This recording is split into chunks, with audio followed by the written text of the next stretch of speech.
आइए पंडित जी, आइए बैठिए। उर्मिला जी, जैसा आपने कहा था बिल्कुल वैसे ही लड़की ढूंढ कर लाया हूँ आपके बेटों के लिए। ये देखिए, खूब गोरी और अमीर लड़कियाँ हैं। तो फिर आप जल्दी से बात बढ़ाइए, मेरी तरफ से तो ये रिश्ता पक्का है। लेकिन माँ, मुझे ये रिश्ता मंजूर नहीं है। मैं निशा से प्यार करता हूँ और उसी से शादी करूंगा। ये क्या बकवास कर रहा है तू नीरज? मैं किसी भी अरी गहरी लड़की को अपनी बहू नहीं बनाऊंगी। ठीक है माँ, तो मैं भी आपका ही बेटा हूँ। देखता हूँ कैसे रोकती हैं आप मुझे। अगले दिन ही नीरज निशा को फोन करता है और उसे मिलने के लिए शिव मंदिर बुलाता है।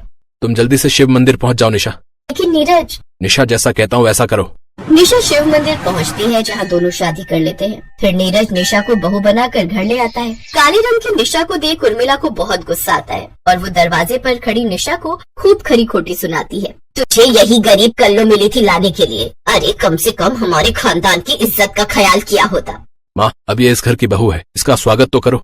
ना तो ये कल्लो मेरी बहू है और ना ही कभी मानूंगी। ये सिर्फ तेरी बीवी की हैसियत से यहाँ रहेगी, मेरी बहू की नहीं। काली बहू को देखकर उर्मिला गुस्से में मुंह बनाकर अपने कमरे में चली जाती है।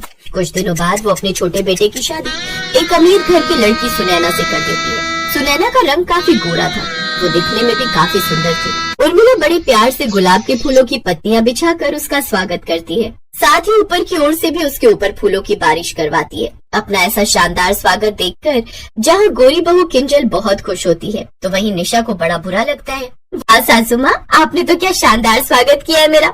निशा भले ही उस घर की बड़ी बहू थी, लेकिन फिर भी उसे वो मान सम्मान और इज्जत नहीं मिलती थी जो किंजल को मिलती थी। उर्मिला निशा को पसंद नहीं करती थी, इसलिए वो घर के सारे काम उसी से लेने लगी और तो और अपनी छोटी बहू के काम भी वो जानबूझकर निशा पर ही डाल देती। अरे ओ कल्लो, जा मेरी गोरी बहू के कपड़े पड़े हैं, जरा उन्हें धो दे, उसे आज रौनक के साथ मूवी देखने जाना है। लेकिन माँ जी, अभी मेरे खुद के कपड़े, आपके कपड़े भी पड़े हैं, ऊपर से घर का सारा काम। मुझसे जितना कहा है उतना कर, समझी? मेरी गोरी बहू को इस घर में कोई परेशानी नहीं होनी चाहिए। निशा को ना चाहते हुए भी अपनी सास की बात माननी ही पड़ती है। फिर वो बेचारी अपनी देवरानी के कपड़े धोती है और बाकी सब घर वालों के कपड़े भी धोती है, जिसके बाद वो घर का सारा काम भी निपटाती है। ऐसे ही कुछ दिन बीत जाते हैं। अब तीज का त्योहार आने वाला होता है। काली गोरी दोनों बहुओं का ये पहला तीज का त्योहार होता है। माँ जी, ये मेरी पहली तीज है, मुझे नई साड़ी और मेकअप का सामान लाना है, क्या आप मेरे साथ बाजार चलकर दिलवा देंगी? अरे हाँ हाँ छोटी बहू, तू तैयार हो जा, चल फिर चलते हैं। तभी निशा उर्मिला से कहती है, माँ जी, मुझे भी तीज का कुछ सामान लेना था, क्या मैं भी आप दोनों के साथ चलूं? कुछ कल्लो को नए कपड़े और मेकअप की क्या ही जरूरत है? शक्ल तो तेरी वैसी रहनी है, चुपचाप घर पर रह और सारे काम करके रखना, समझी? वो दोनों शॉपिंग पर चली जाती हैं। शाम को दोनों सास बहू ढेर सारी शॉपिंग करके लौट आती हैं। फिर अगली सुबह उर्मिला एक मेहंदी आर्टिस्ट को बुलाती है, जिससे किंजल अपने हाथों पैरों में मेहंदी लगवाती है। लेकिन जब बारी निशा की आती है तो वो उसे काफी देर हो गई है कहकर वहाँ से भेज देती है। बेचारी निशा फिर खुद ही बाजार से कीप लाकर रात को अपने हाथों में मेहंदी लगाती है।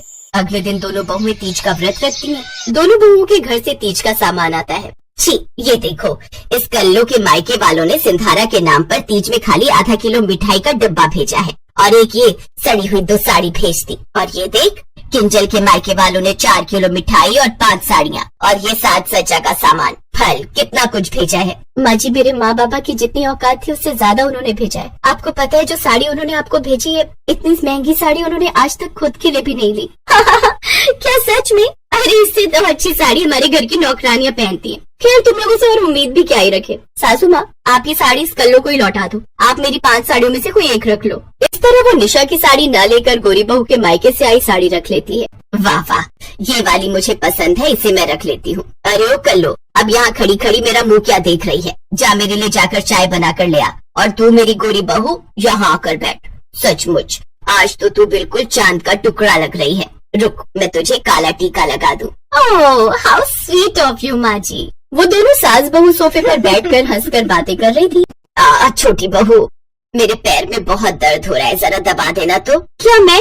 ना बाबा ना, माँ जी आज मेरा व्रत है, मैंने सुबह से कुछ नहीं खाया है और आप मुझे पैर दबाने के लिए कह रही हैं? नो वे, मैं तो चली अपने कमरे में आराम करने। उर्मिला को किंजल का ये व्यवहार देखकर बड़ा अजीब लगता है। तभी वहाँ निशा चाय लेकर आती है और अपनी सास को चाय देने के बाद उनके पैर दबाने लगती है। उर्मिला मन ही मन सोचती है, वैसे ये कल्लो इतनी बुरी भी नहीं है, सारा दिन भूखे पेट रहकर घर का सारा काम निपटाकर मेरी सेवा भी कर रही है। उस दिन पहली बार वो निशा के बारे में कुछ अच्छा सोचती है। शाम को दोनों बहुएं छत पर चांद को पानी चढ़ाने जाती हैं और अपना व्रत खोलती हैं। लेकिन वापस नीचे आते वक्त थोड़ा सा पानी गलती से किंजल से सीढ़ियों पर गिर जाता है, जिस पर पीछे से आ रही उर्मिला का पैर फिसल जाता है और वो सीढ़ियों से नीचे गिर जाती है। फिर जल्दी से डॉक्टर को बुलाया जाता है।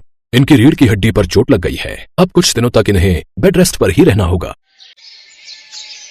अब निशा ही उसकी दिन रात सेवा करती है और उसका हर काम करती है, जबकि किंजल तो उसके पास भी नहीं फटकती। ये देख उर्मिला को अपनी गलती का एहसास होता है और वो निशा से माफी मांगती है। अब वो दोनों बहुओं में भेदभाव करना बंद कर देती है